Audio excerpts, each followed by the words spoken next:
It's been remarkable starting my day in this relatively secluded spot just outside the village of Compton, away from the main road, through my year as George Frederick Watts Associate Artist.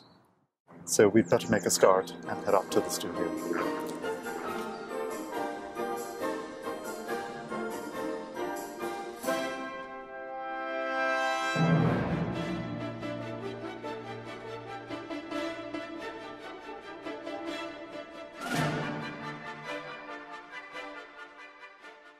Just a short walk up the hill, and it's a very windy day suddenly, so let's go inside.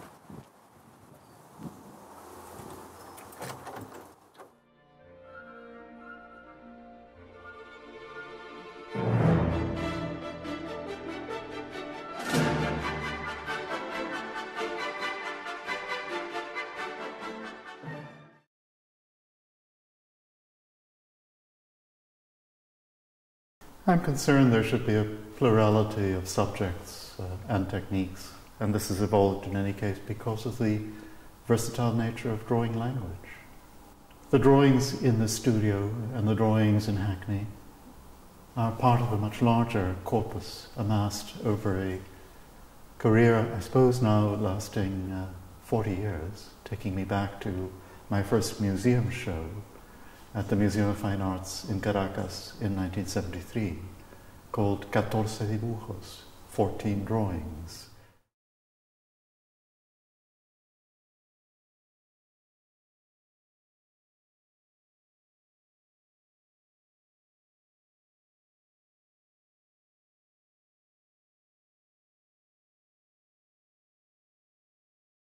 So clearly this highlighting of drawings even then was very much of the essence.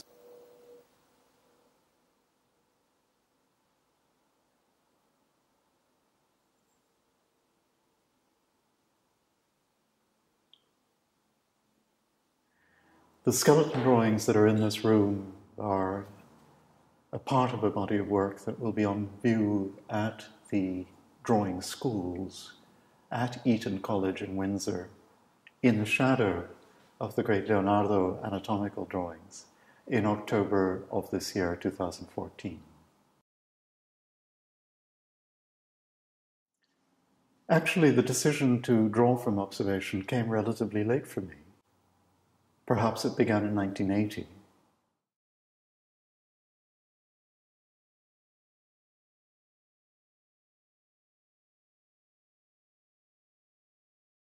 I've had the pleasure of knowing Glenn Sujo for approximately 30 years, and I'm very delighted to have the opportunity today in the spring of 2014 to talk to him in the studio in Compton, Surrey, very English environment, a house inhabited by a very different kind of artist, the 19th century academic painter and sculptor George Frederick Watts. Glenn has just come to the end of a year's residency as the George Frederick Watts Associate Artist, and I'm very curious to see how that experience may have helped him crystallize his thoughts about what he is doing and indeed directly affected his extraordinary sort of artistic output.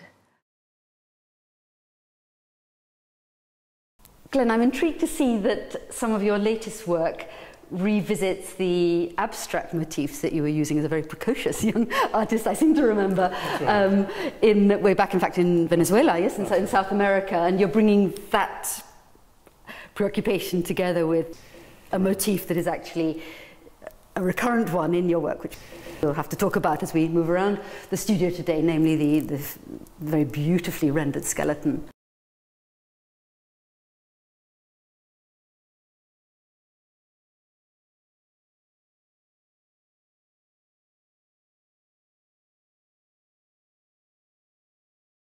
That's it. So remember that I am from that generation that had to deal precisely with this dichotomy, this encounter of abstraction and figuration. Yes, there were wars in the 1930s and the 1940s and 1950s, but I think my generation particularly inherited that issue, what to do, how to negotiate these two poles, these two paradigms of the artist. And I'm not sure that this is a dichotomy that's entirely resolved in my work. The abstract is so very useful, clearly, but it is only, it seems to me, just a part of the grammar of the visual.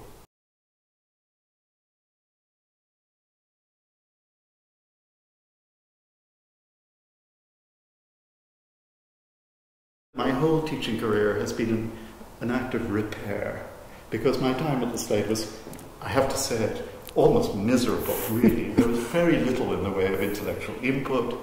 There was really very little learning done. It was the art historians across the yard at UCL that really saved my life.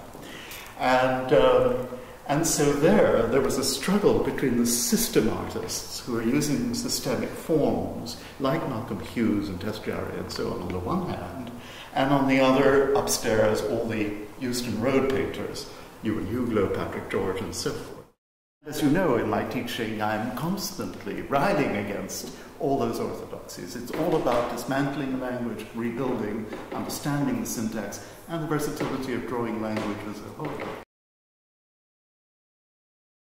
Here you are in the house, in the studio of an artist who was many things, but certainly somebody who was part of an academic, time-honoured tradition to which you, in some ways, pay homage. That tradition of drawing that reaches back to Dürer in the north and to Mantegna and Pollaiuolo in the south has been of huge importance to me. The group of large figure drawings grew out of a concern both with the human subject and with the expressive possibilities of drawing, its grammar and its syntax. I would describe it almost as a desire to steal the body from painting for drawing. And yes, my year as George Frederick Watts Associate Artist has allowed me to pursue these two strands of my work more vigorously than I might otherwise have been able to do. But it is the versatility of the language that I'm constantly drawn back to. That is the possibility of taking on the syntax of Paul Klee in the background of these works.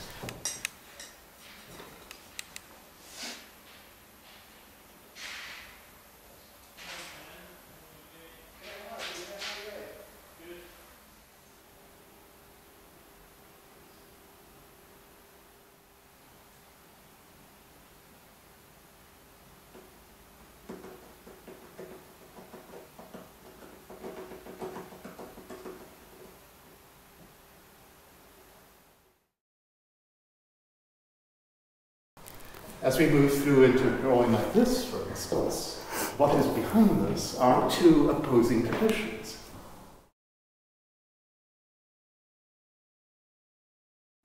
Pollaiuolo's Battle of Technic and Men on one hand, the extraordinary skill of the Japanese woodcut illustrators of the ukiyo-e, really, who incidentally use the skeleton also, and the animal skeleton is a presence there.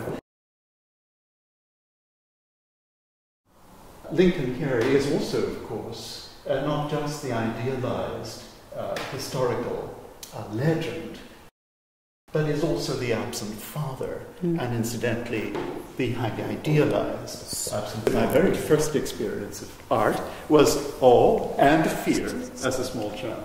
But something else is going on here clearly. The reference to Shema Yisrael, Adonai Eloheinu, Adonai Echad, which is the central prayer of Jews, very much at the core of the liturgy, is there, and references to the auditory, to ears, so that there are lots of ears and listening going on. The point is, listen, O Israel. And Aviva Gottlieb incidentally refers to the book of Exodus very much as an internal journey of hearing, whereas Genesis is much more one of spectacle and therefore the visual. But she talks about the narcissism of the visual as opposed to the internal experience of hearing and listening. Well, many challenges, but one of what you've just said is interesting, this idea of somehow combining the auditory with the visual. It's a hard thing to do, an ambitious thing to do, and I think ambition is certainly the name of the game here, your determination to take on big themes in a suitably complex and thought-provoking way.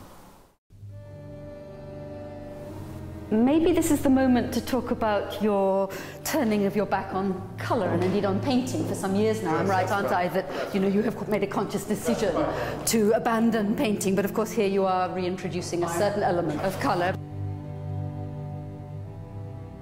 You asked earlier where I stand in relation to painting now, and in particular, what does this introduction of colour augur in my work? I am now, after 20 years of exclusively drawing in monochrome, and gradually, and this is not a conscious process, but actually a very natural and organic process, coming back to painting.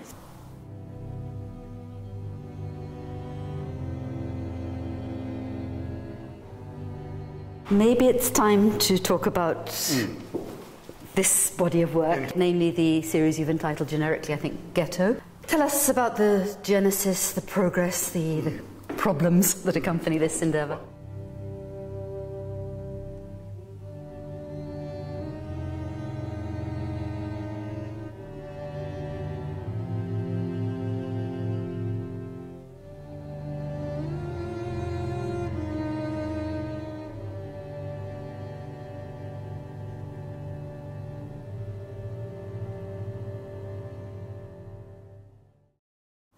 I think really the theme came fully to my awareness when meeting some of the founders of Beit Lochamei HaGetaot in northern Israel on my first journey there during the first Gulf War to teach at Haifa University, and met these extraordinary individuals who had actually fought in the Warsaw Ghetto uprising and eventually made their way to safety and to establish this kibbutz in North Israel, which was in fact the first Holocaust memorial institution in the country.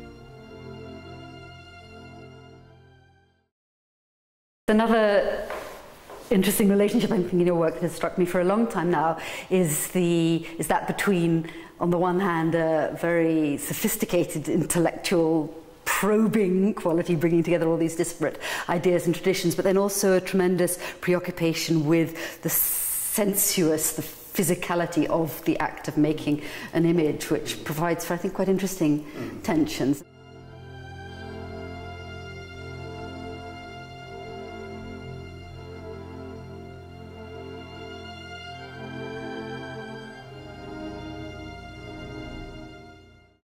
Glenn, I'm struck that at various points in your career you've turned your back on the extraordinary complexity of your larger scale projects in favour of a scrutiny of the natural world or of the vanitas still life. This body of work, Germinations, I find very poignant, precisely in its sort of intimate scrutiny of small details of that world, in a poignant contrast to the rest of your work. They have a sort of a physiological quality as much as a scrutiny of the botanical. I'm also reminded, we talked briefly about Zoran Muzic before, it's perhaps worth sort of remembering how he turned his back on the subject matter of those piles of corpses that he'd experienced at first hand in Dachau. But then came in the late 60s to realise that the roots, the tree roots, the landscapes that he was focusing on were actually a kind of displaced way of dealing with those piles of corpses. So I think there's certain resonances there, aren't there? Yes, indeed, indeed.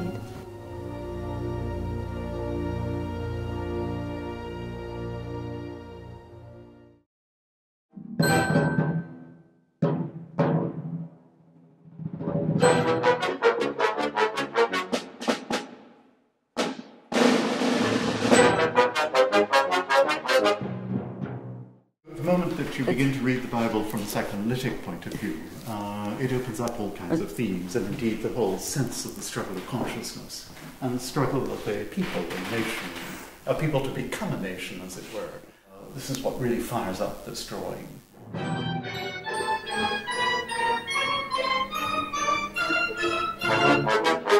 These drawings don't begin with a sort of clear program. They evolve. This is very much a question of the emergent subject. The whole idea of the struggle was not actually phrased in this way in the earlier stages of this drawing.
And we move from a Flemish tradition into a particularly English concern with the empirical, with drawing from observation, as it were.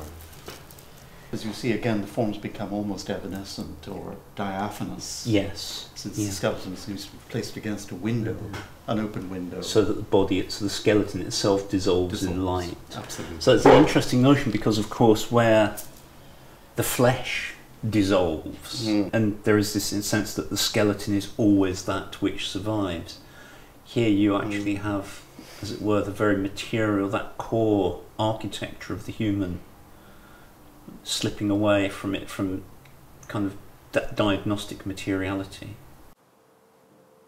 The tradition of Western culture up to modernity is to actually, in some senses, always incorporate death within life.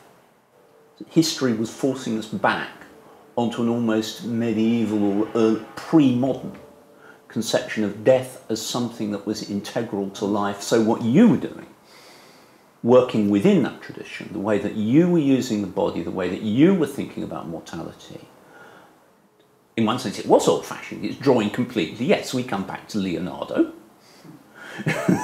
We come back even beyond that. We come back to very, very early Renaissance ideas of mortality and life. Actually, what you were doing, coming from this much more, quote, conservative, much more kind of traditional practice, was absolutely what was needed at that point. In the sense of recognising that the two are completely bound up in each other. And it's not that there is some notion of like, oh, there's life and then there's death. Actually, the two go hand in hand.